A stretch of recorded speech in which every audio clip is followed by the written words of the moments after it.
আমরা এখন নতুন এক বাংলাদেশের জন্য কাজ করছি, স্বপ্ন দেখছি। আমাদের নেতা, আমাদের তরুণ নেতা, আমাদের দলের চেয়ারম্যান এবং বর্তমান প্রধানমন্ত্রী তারেক রহমান সাহেবের নেতৃত্বে এবং অতি অল্প সময়ের মধ্যেই তিনি যে দেশের মানুষের মধ্যে যে একটা অবস্থান করে নিয়েছেন, যে তিনি কাজ করে শুরু করেছেন এবং কাজ করবেন, এবং তার বিভিন্ন কর্মপদ্ধতিতে সেটাই প্রমাণিত হচ্ছে।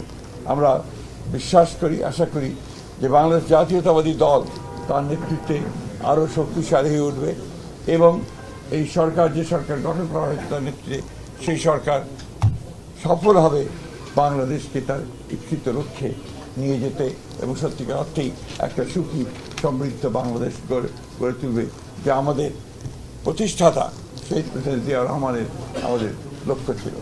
আমরা আশা করব যে আমাদের বাংলাদেশের সব মানুষ আমাদের দলকে সহায়তা করবে পূর্বের মতো সবসময়।